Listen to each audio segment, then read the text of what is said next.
All right, we are back here on the podcast, catching up on the winter sports. Did the NBA last week. This week, we're going to the National Hockey League. Very interesting year for the locals and the league as a whole. Join me as always, talk some hockey here. Host of the Sports in the Waiting Room podcast, Christopher Russo. Christopher, how are you? I'm all right. Thanks, Mike. Appreciate you having me back. Yeah, thanks for coming on here. And obviously, I've not been as completely tapped in on the NHL season that I had with the football going on, and a lot of the Knicks have made a lot of noise here. Give me your general thoughts on the season we've seen so far. Yeah, it's been a very interesting season. I would say, in terms of the local teams, maybe a little underwhelming for some, overwhelmed and a little higher than expected for others. But still, I mean, they're three teams that are definitely in playoff contention. And for the league overall, yeah, it's been interesting. I definitely didn't think Vancouver would make the jump that they did. I mean, we knew they had some good pieces, but I definitely did not think they would make that jump, especially after the Horvat trade and the fact that the return in that trade, which I thought was really good for them, Beauvillier isn't even there anymore. But yeah, Rick Tockett's really done a good job out there. Vegas has not looked as great, obviously, but they're still top 10 in the league. Losing Mark Stone was huge. Florida's picked up their game quite a bit, I think, for regular season play. Boston's still staying on pace, was without Bergeron now, is rather surprising to me. But you give them a ton of credit. Obviously, it was not just him, it was not just a one-year wonder. Pittsburgh falling off makes a ton of sense. That Carlson trade not working out, I could have seen that. I still think Pittsburgh should have broken that at least 5 years ago. Few different things. Buffalo and Ottawa not progressing as much as I thought they would, but especially Buffalo. I thought Buffalo was going to be a playoff contender, maybe a playoff team this year. That one I definitely did not see coming. But yeah, few teams certainly, and then I think Edmonton making that move with Knobloch that's a gutsy call by the Oilers, but it's worked out for them so far.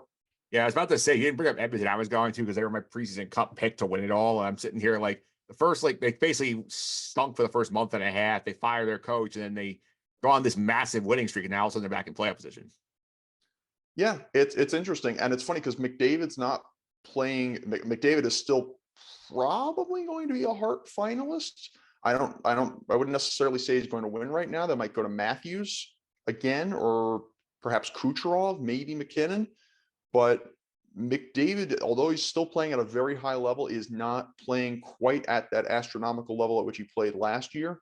So, that's, I think, all the more impressive. And it's almost like, you go back to teams like Washington, how they blew that. They were down 2-0 to Columbus in 2018. You figure, they've lost to Pittsburgh so many times. They've either been robbed or they've blown their opportunity or whatever, and then they go on to win the Stanley Cup. And then Tampa that year having blown, or the next year having lost to Columbus, being swept by Columbus in the first round after winning the President's Trophy. And then you think, oh, they're done. And then they go on to win the Stanley Cup 2 years in a row. And so it is perhaps always darkest before the dawn. And that's what you could see with Edmonton. Yeah, let's talk about the locals here. Start with the positive side here. Because, I mean, going into the season, I know you thought that the Rangers did pretty well at their offseason, that these moves would be helpful here. And we did not anticipate that, heading into March here, that basically they're fighting with the Canucks and the Bruins and the Panthers of the President's Trophy here. They're up on top of the Metro. They've been coming off a 10-game win streak. It just ended day before we recorded here. So what has gone so right for the Rangers that they've been able to just surge to the top of the standings again? Well, I had said that Drury got the right guys for what the Rangers needed in that playoff series against the Devils. And it obviously has shown, because even though the Devils have had a comparatively weak season when you compare it to last year, at least, the Rangers have certainly outplayed the Devils every time they've played them. That was the one team that had their number every time. And had they beaten the Devils, they might have won the whole thing because they matched up with every other team they could have faced. But I would say the biggest thing was they got more physical, gritty guys. They got more veteran guys. I think you can see that especially more clearly now when you see the call-ups in Edstrom and Rempe, or Rempe. I'm not sure if it's Rempe or Rempe, but those are two guys who have shown a lot of physicality on that fourth line, very grinder style hockey, very north-south hockey that can really hit teams into submission, grind teams into submission. But Yeah, the older veteran guys, that was a huge thing. And then Laviolette coming in, I didn't think Laviolette was that great a hire at the time. I thought he was the best available, probably, at least out of the coaching carousel, probably. But he has worked wonders. The Rangers have turned into somehow an even stronger defensive team, and I thought they were fairly good already, but somewhat back to that level of defensive strength that they had in those many years with Lundqvist in goal under Tom Rennie or Tortorella or Alain Vigneault, and even to an extent into the David Quinn era. But they've turned into that 1-3-1 team. There's always that concern about 5-on-5, which the media does not stop talking about. They always say, oh, the Rangers are terrible at 5-on-5. And I think they've solved that to an extent. I think Keandre Miller's had a little bit of a tough year at times. And Blake Wheeler, when he was healthy, I don't know if he's going to be back for the playoffs, perhaps, if they get there. But, he obviously could not move really in terms of skating ability, but they've figured things out. They have definitely figured things out. Yeah, for sure. One guy who seems to figure things out right now is Igor Shesterkin, who honestly, for a lot of the year, Rangers winning in spite of him because he really was off his level here. I know they gave him the extended break after the All-Star to work on some things. He's come on fire of late here. Like, what do you know is just Shesterkin in terms of like why he's been off and what do you think he's gotten back, get his groove back here?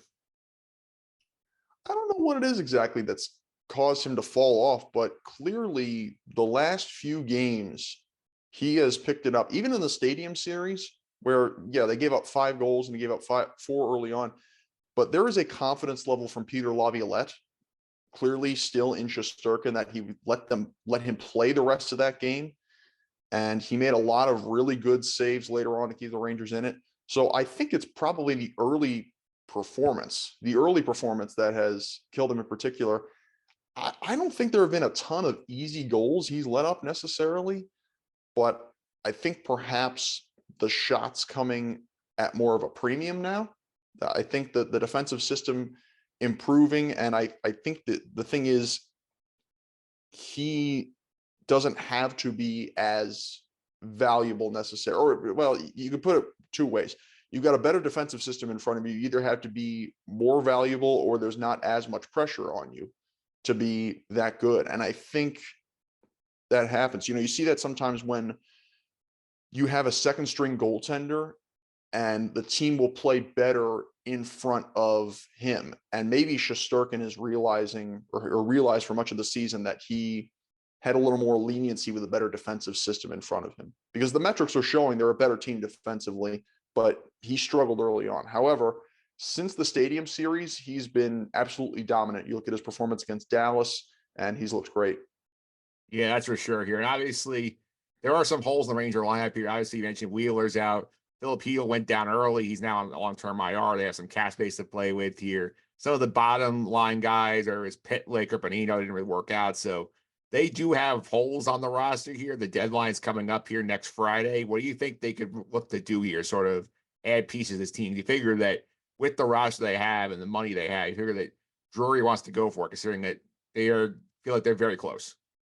Yeah, I don't think he needs to make a splash. I don't think he needs to get a star. And obviously, guys like Lindholm have been traded already, so that's significant enough in itself. But depth pieces will be important. I would say probably some sort of lower line. Some people are saying center. I think Brodzinski's done a good job, but maybe if he's put back down to the fourth line, you get some sort of third line center. That'll be big. And maybe one more piece on defense. Goaltending is obviously fine. Your top 6, I think, is fine. And maybe I'd say maybe a third line center or fourth line center, and then probably a 7th defenseman. That's probably what they're missing. That's about it. You really can't make a ridiculous splash like they did with Kane and Tarasenko last year, because in some ways, it made them more interesting to watch, but for the style that they needed in that postseason and the youth that they needed, in some ways it was a regressive move. Yeah, I think the guys at the team watching for them is the Ducks, because obviously they have 2 guys who could fit them pretty nicely with Adam Henrique and Frank Vetrano, who was here a few years ago and played well in the playoffs. Like, those are the kinds of guys they could see them looking at. Yeah, those would be 2 good ones. it's funny because it's almost standard now that you think Tyler Mott's going to be included just because he's been traded back here the last couple of years. But yeah, Henrique would be an interesting one. And if you're a Ranger fan, it would probably be hilarious if Adam Henrique got traded here, just because the Devil fans are just so frustrated regarding it. And then Vetrano would also be an interesting move. Vetrano was really well liked by the Rangers and by Ranger fans back in 2022. Very shoot first mentality, great player in Florida, and good scorer. So those are two guys who could very well make a difference. I don't know if they make a move for either of those guys or both of those guys. I really don't know how active Drury is going to be at the deadline. I don't know if there's that much he wants to tinker with, but Anaheim is a place to look because clearly they are sellers. Yeah, and the interesting thing with the Toronto, I feel like, is that like if you feel confident Brodzinski as your top as like a 3C for you, I feel like for Toronto does stabilize that top six a bit because for Kako has not had a big years. He had the injury, hasn't been great since he came back. You drop him down lower, the line maybe it's more of an impact. Yeah, that's true. It's interesting watching him, even when he's healthy, trying to adjust without Heedle, obviously. That was a really disappointing injury because Heedle perhaps at one time actually had the most promise of that kid line with Lafreniere and Kako. But Lafreniere also has thrived with Panarin. And so, yeah, it's been an adjustment period for Capo Caco, who still has a lot of potential and has shown it at times. Look, for the amount of games he's played, I think he's still had a good year. I think a lot of people are far too down on him.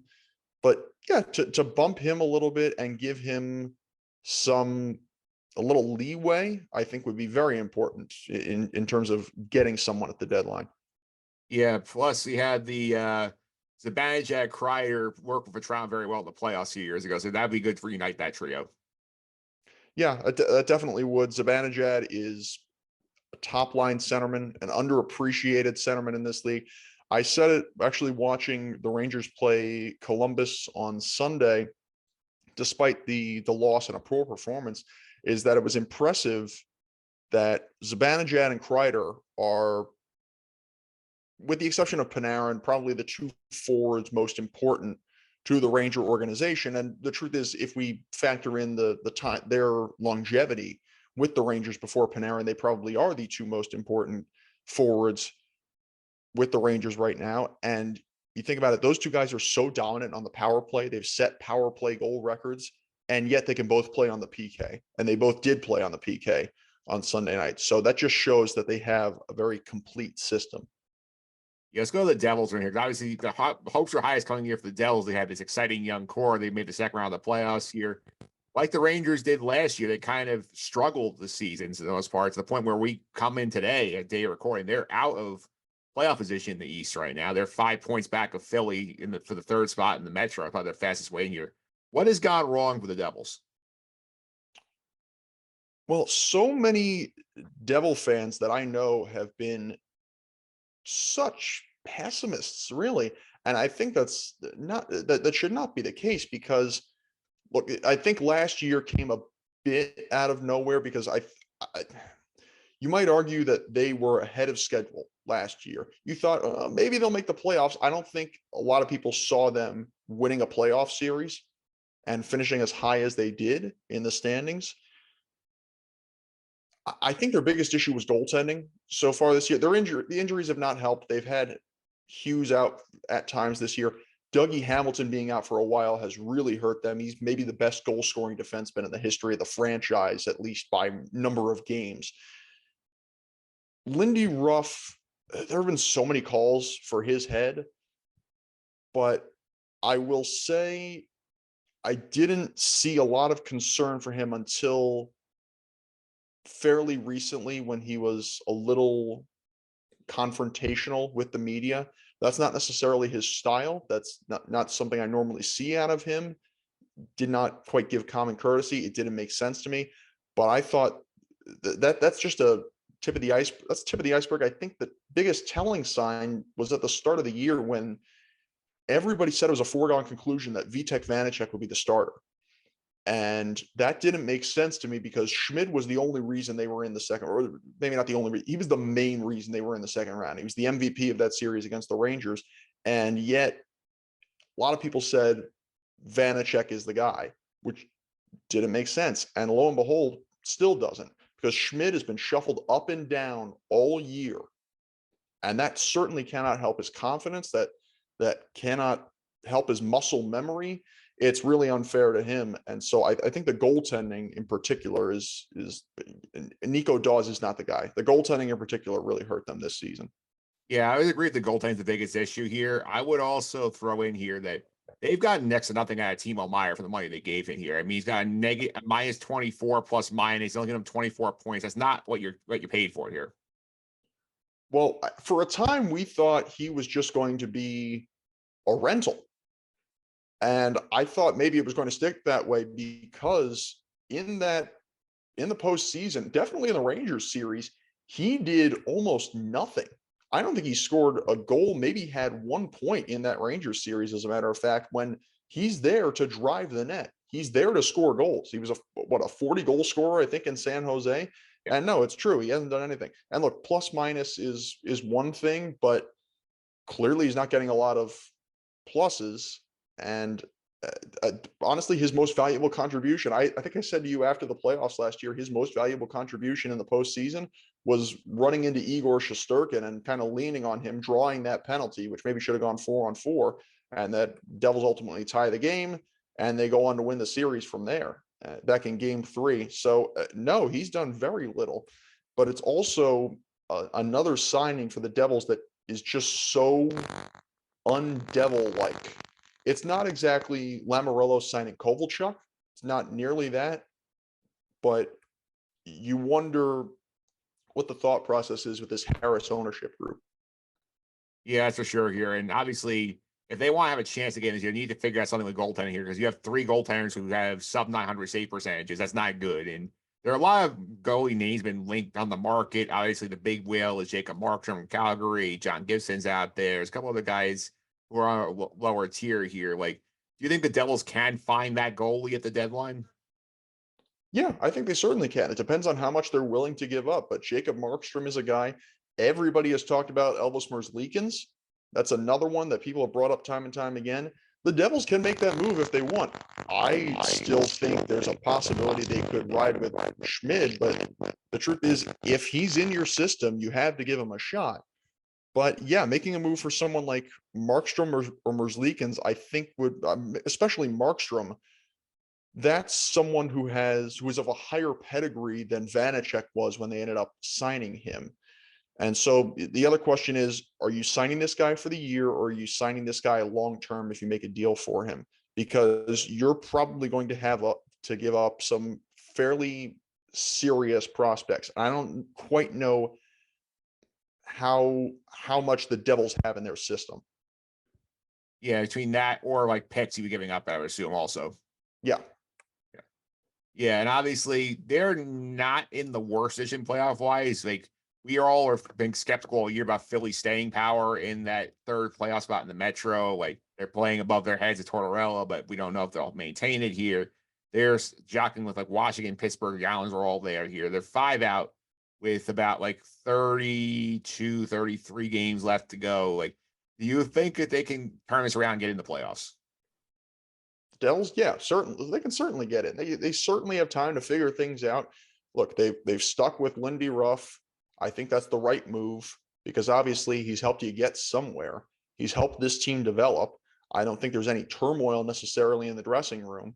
So look, there's something there. I don't know if they're getting.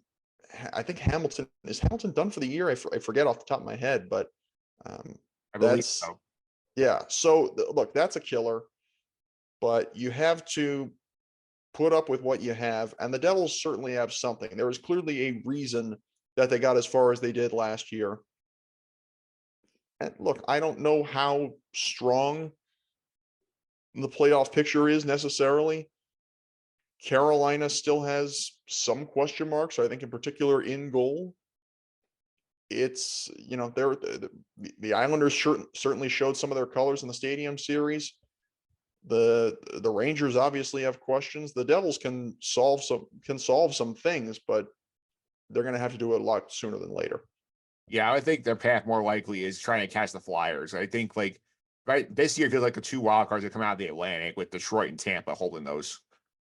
Well, the funny thing too with the Flyers is Briere essentially said he's going to be a seller at the deadline, which, considering the Flyers' last few years, is not necessarily the worst move.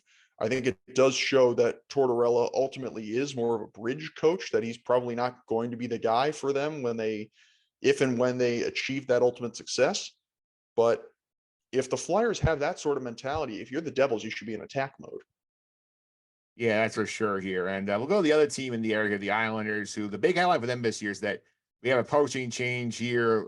Lou Lamoriello ends up firing Lane Lambert, brings in Patrick Waugh, like to try and salvage the season when things were starting to go down the toilet here. Like, what do you think about that move? I questioned it seriously, but I also even more so questioned firing Barry Trotz. So, I mean, this is not as much of I think the bigger surprise is the fact that it was done mid-season and the fact that it was done for Patrick Waugh, who has not he's coached recently. He's not coached in the NHL in a while. And he is a divisive figure particularly in his post-playing career. He's a guy who can get guys riled up. I think the Islanders have something, but that Stadium Series game might be look, if they do not get into the playoffs, if they do not get out of the first round or two, that's probably going to be the game that defines their season. That's because that is a huge disappointing loss. A game that they had dominated in the first period, even when they were down 1-0 to the Rangers. A game where they had silenced much of MetLife Stadium. That was probably 2/3 of that place was Ranger fans, from what I could tell. And they made a mess in the bed. Let's put it that way. They blew a huge opportunity there. Yeah, they certainly did here. And the thing that's odd with them too is that it feels like the way Lamoriello construct this roster here is that there's like so much like guys locked into like bigger money deals. I don't think there's much room for him to play at the deadline, to be honest with you. No, this is a team that for the last 4 or 5 years has been, look, maybe not in the last 2 years a Stanley Cup contender, but when they made their runs to the conference final, serious Stanley Cup contender. But they ultimately have an older roster. It's true. Besides Horvat and Barzal, I didn't even think about it. I had forgotten that Anders Lee is as old as he is. This is an older roster that does not have much room for change. They've continued to run it back. And for how good they've been in that stretch, I can't blame Lou Lamoriello for keeping them where they are. But somehow they have not gotten over the hump. And the older these guys get, particularly that Martin Cizikas Clutterbuck grouping, as huge as that is to the organization, the older this team gets, the weaker it gets, and the less it is in Stanley Cup contention. Yeah, that's for sure here. And obviously, like they're also still in the mix here for the playoffs, where I mean, like we're sitting here looking at on data recording that we have, the Islanders 60 points. They're 7 back of the Flyers here. They're in that pile up with the Penguins, the Capitals, the Devils behind them here. But with the way they're trending and the way they've been going, even after bringing Waugh in, has not seemed to provide a spark to this roster here. I feel like they're cooked. Yeah, they might be at this point. I think I have more faith in them than Pens, Capitals, Devils. I probably have more faith in them than the Flyers, frankly. I don't think the Flyers are going to last too long, especially if they do end up selling at the deadline. The Islanders, look, if the Islanders sneak in, they're a team that if I'm any given team in the NHL, I don't necessarily want to play them in any given round. But the matter is getting in the first place. And they cannot blow huge opportunities like they did in the Stadium Series on a national scale.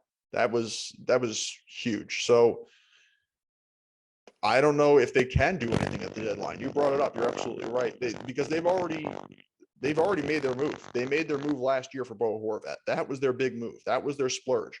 And then they ended up going out and getting Patrick Waugh to be their head coach. I don't know what the mood is like in that dressing room, but I'd be interested to be in there and see how animated Waugh really is. Yeah, I definitely look at their schedule here too. It's very difficult down the stretch here. They got the California trip still. They got Dallas coming up here on day of recording. They still have a couple games, the 3 games, the Rangers. They have the Hurricanes a couple of times. Like, this is not easy for them.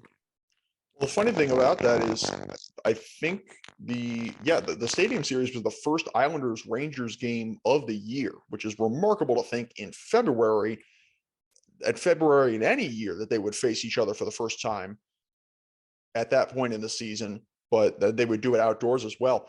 Yeah, that's not an easy schedule. California, the truth is they should win at least 2 of those 3 games out there, because San Jose and Anaheim should be gimmies. Obviously they're not. They've beaten San Jose, beat the Rangers, they swept the Devils. And those are teams that, it's 82 game season. Anybody can win at any given night. But the Isles should take 2 out of 3 out there. However, that's the rest factor, and the time change is the real killer. Yeah, it's true here. I also add a note here on the Islander Ranger thing you brought up here. It's like, it's crazy. They did not play all in the calendar year of 2023, because remember in 2022, they were done by Christmas. That's right. I had forgotten about that. That's a bizarre number. And then, you factor in the way the schedules have changed, where they might only play each other 3 times in a year now. It is very, very, very, very strange. Yeah, let's wrap up here with this note here. Like, give me your top 5 cup contenders right now. Who do you think are the top dogs and favorites to win the cup, in your opinion? I'd say the Bruins are probably one. I'd say Dallas, Colorado, the Rangers. I think Vancouver's too early. I'm going to say Florida. Yeah, I think I'm agreeing with that top 5. I think that makes the most sense to me. Yeah, I think Vancouver is it's too soon. It's really too soon to say.